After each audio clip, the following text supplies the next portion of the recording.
I have yet to speak on God's behalf. Job chapter 36, verse 2. We ought not to court publicity for our virtue, or notoriety for our zeal. But at the same time, it is a sin to be always seeking to hide that which God has bestowed upon us for the good of others. A Christian is not to be a village in a valley, but a city set upon a hill.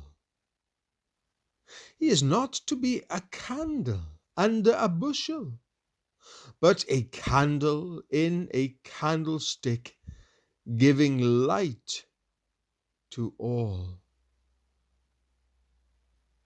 Retirement may be lovely in its season, and to hide oneself is doubtless modest. But the hiding of Christ in us can never be justified, and the keeping back of truth, which is precious to ourselves, is a sin against others and an offense against God. If you are of a nervous temperament and of retiring disposition, take care that you do not too much indulge this trembling propensity, lest you should be useless to the church.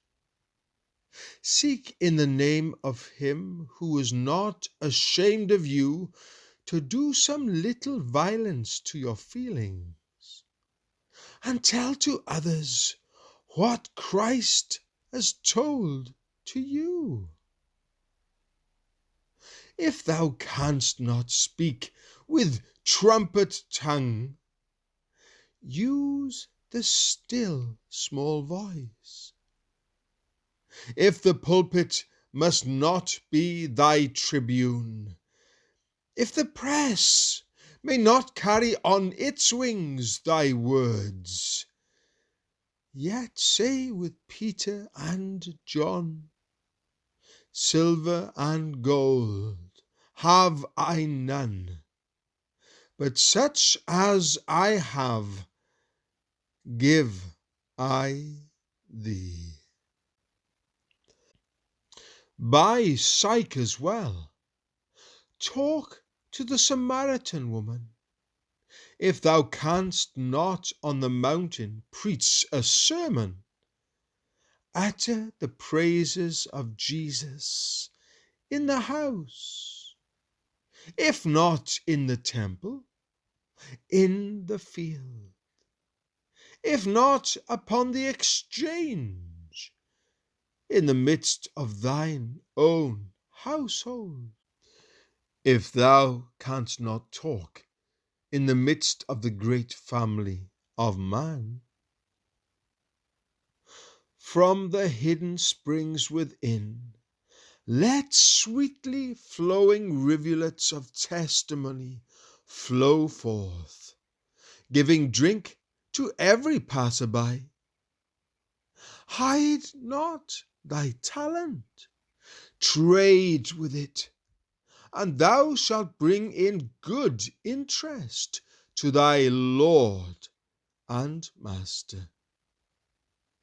To speak for God will be refreshing to ourselves, cheering to saints, useful to sinners, and honoring to the Savior.